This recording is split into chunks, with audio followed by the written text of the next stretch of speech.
I would say the majority of people have got this twisted, and if we could better align it, it would improve the quality and the positivity of most people's lives. This one thing is welcome to Fitness and Thinking, a podcast and newsletter centered on 6 pillars of not just surviving, but thriving out there in the big bad world. We look at the physical, spiritual, emotional, mental, social, and financial state of being. And in this new block with new guests, hopefully new ideas for you too, I wanted to look at this new year thing that is maybe pulling at a few of our heartstrings. The one thing that affects people personally and professionally is, of course, consistency. New year, new me, getting into the gym, finally maybe getting rid of that low belly fat and thinking,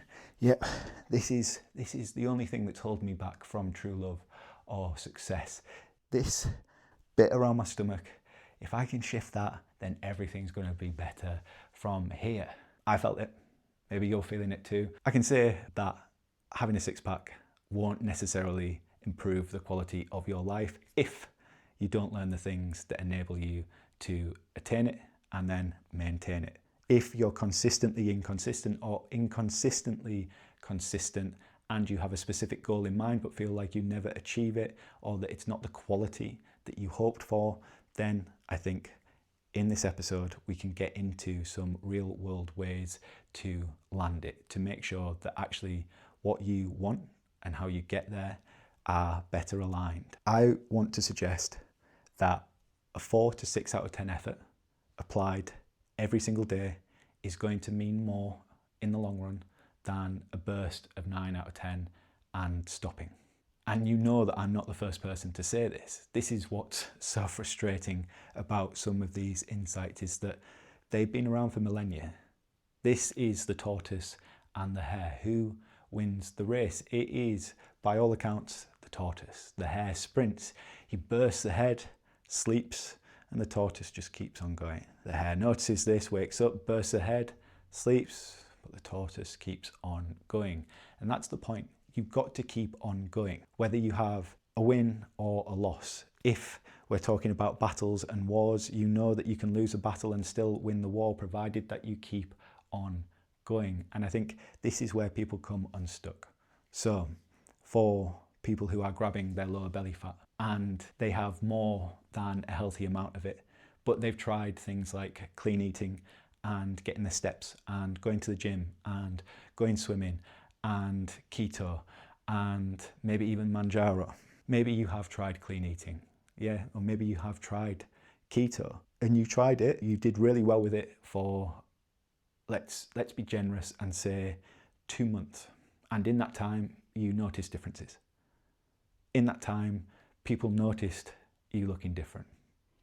But come month 3, you were knackered. You had no energy, you had no libido. Your confidence actually had gone in the opposite direction to maybe the way your body fat had gone. Basically, what had happened was that you'd gone too hard, too soon, and then all of those results start to fade away a little bit. You stopped doing the things that made you successful. You stopped eating in that way, which meant that actually all of that work that led to those results, undone. Or, you just didn't quite get to where you wanted to. And then for a lot of people who start drastic diets, I think 80% was the statistic based on Biggest Loser in the States. 80% of people who had crash diets gained and then gained more than the weight back that they'd lost in that initial crash, if that makes sense. So you had people who had these drastic, dramatic, incredible results in a short space of time, 2 years following the show, ending up in the same position weight-wise or worse. They were heavier than when they started.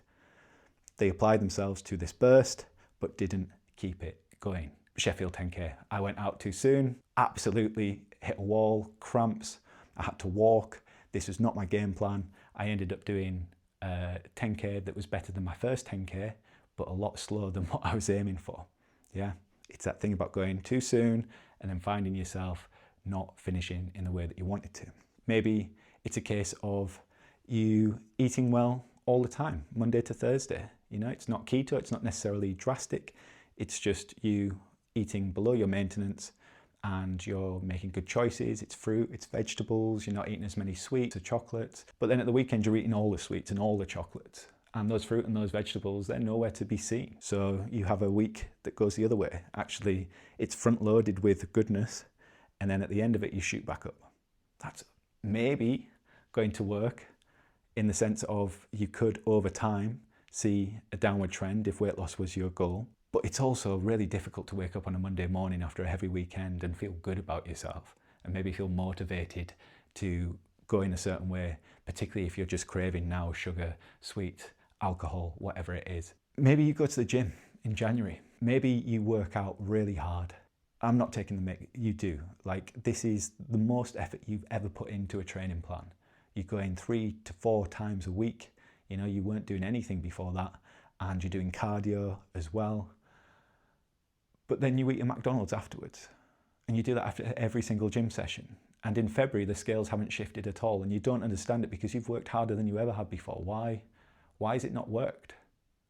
Well, it's just not for you, is it? So there's no point. So you stop doing it. You bought your membership for the year, but there's no point in you going back. You can't get a refund anyway. Sack it off, yeah? Maybe it's a case of growing your business online and being told that the only way you can grow it is by posting every day and messaging people every day. And you do that. You do that for a month, 2 months, and you find that it doesn't really do anything. You put all of this work, all of this effort in, and you stop. The thing is, you stop before things were going to materialize. There's a meme of a set of miners digging for gold, and they've been digging for days and days and days and days and days. And obviously, as the viewer, we can see the zoomed out version. So you see these exhausted miners here in this section, and then there's a slither of cave left to tunnel out, and all of the treasure they were looking for is on the other side of it. But they give up before they realize it. They put all of this effort in, which was the appropriate amount of effort in this instance, but they don't see it through because they didn't have the feeling, they didn't get what they thought they should have had by this point, and they stop. And that's tough as well. That's a different side of it. They've been consistent all the way through. It's just they weren't consistent to the end. I would much rather that you did a little bit of chipping away at your tunnel towards the treasure than worried about getting to the treasure straight away. You're just not going to. Typically, if something's worth having, it takes time. We can often invest. We can spend money to reduce the amount of time it takes. You could try to build yourself a gym program and a nutrition program and learn all of the exercises that could change your physique in a way that is appealing to you over the course of months and years and get a result. Of course you could. But you could also potentially work with a coach and have all of that knowledge, all of that experience, all of the things not to do distilled into 3 to 6 months and look completely different. I say to clients that in 6 weeks, you'll feel a difference. But after 12 weeks of consistency, you will be different. And that's it. It's that thing about going through the cave. 6 weeks, you're close to it. You feel that something could change. You feel like the treasure's there, but maybe you've not quite seen it yet. I find that for a lot of people, it's kind of weeks 8 to 10 where it all comes together. It's almost like a whoosh. And then suddenly they realize all of the effort. Suddenly they realize what it was all for. Suddenly they realize that they are capable. And if they keep on going, maybe they can move past it. Maybe it's not just this block of treasure. Maybe there's more further down the line. You just don't know until you give it a go and you stick to it. I've been disheartened personally, professionally. You know, I've not sent the extra text. I've not done the extra bit of outreach or posted every single day. And I could have been on the cusp of something. I've also seen opportunities walk away from me because I didn't take that last step. I'd done everything leading up to it, but maybe I didn't jump. Maybe that's the last thing I needed to do. And I didn't jump for a number of reasons, because I didn't believe in myself, or it felt scary, or I was just too tired. I'm not saying that you're a bad person for being inconsistent. I think that is something that is consistent among us. that we don't necessarily apply ourselves all the time. And if we do, it's not in the right way all the time. For the people in January grabbing the lower belly fat, there are 2 things that you can meaningfully do starting from today to get you where you want to be further down the line, other than drop me a message and ask if I'm available for online or in-person coaching in Nottingham, because of course I could get you there quicker. The things that you can do are to look at how much you eat and how much you move.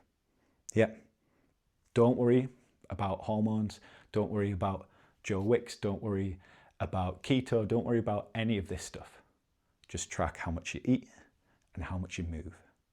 And after a week of data, you can then make an assessment if you've been tracking your weight at the same time and seeing if maybe it goes up or down, depending on if you eat more or eat less or move more or move less, as to whether you then choose consciously to eat less, so you reduce your calories, or move more, so you increase the difference between your input and your output.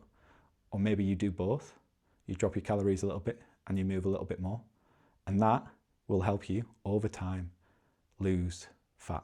Now, if you can weight train at the same time, maybe you build a little bit of muscle, the scales might not change, but if you find that clothes are fitting better, if you feel tighter, if you feel stronger, if you're getting compliments, if your skin's glowing, if your hair feels good, then maybe what you're doing is working. But the number on the scales is just one indicator of that. There's so much in this where you've just got to trust that showing up every single day is the thing, and doing a little bit more than you did before. Yeah. There are people who are going to be in the gym every single day in January. They're showing up, but they're not going to be there in February. The not showing up in February is the thing that causes the issue. It's not January necessarily. It's great that they're doing that, but what if they just took all of that maximal effort in January and spread it out over February and March? That's typically how the body responds. Yeah, that's why I work with people for 3 months initially, particularly on weight loss plans, because you need that amount of time to see the changes, not just to look different, but to be different, because you've addressed the other inconsistencies in your life, the ways you eat, the ways you sleep, maybe your social circles, maybe the amount you drink. You've made lots of little choices and changes that add up over time. Being consistently consistent is the thing that will unlock your goals. Being consistently consistent is the thing that will make 2026 better. I am going to be consistent with this podcast. I am going to make sure that every single week I show up on camera, not just for my sense of you, wherever you are, whoever you are, but for me. I want to be somebody who does this. Therefore, I have to do it. It's a privilege that I get to do it. What a treat to be able to research for people. What a treat to have whatever it is that I might have to talk down the barrel about a topic that I'm interested in, maybe fascinated by, maybe obsessive about, to then edit it and upload it and have another person who maybe I don't know go, you know what, mate, I like that. I've been working, I've started a new job, I've moved house, other things have happened, and I still showed up because I want to be that person. So I don't want to just preach and not practice. You keep me accountable. You helped me feel seen last year, and I want to match that and improve on it and grow with you. We have had an incredible first 6 months, but if we want to grow, we need those likes and comments and subscribe numbers to go up, and better yet, for you to share what you find interesting. Now, if you need something else from me, if there's something missing from the clips and from the episodes, then you let me know what that is. The more you share it, the more people get to hear about it, the more the algorithms will rate what it is that we're up to here. So I don't want a penny, a cent or peso from you. I just want your support in making this the biggest, best and most interesting podcast that we can.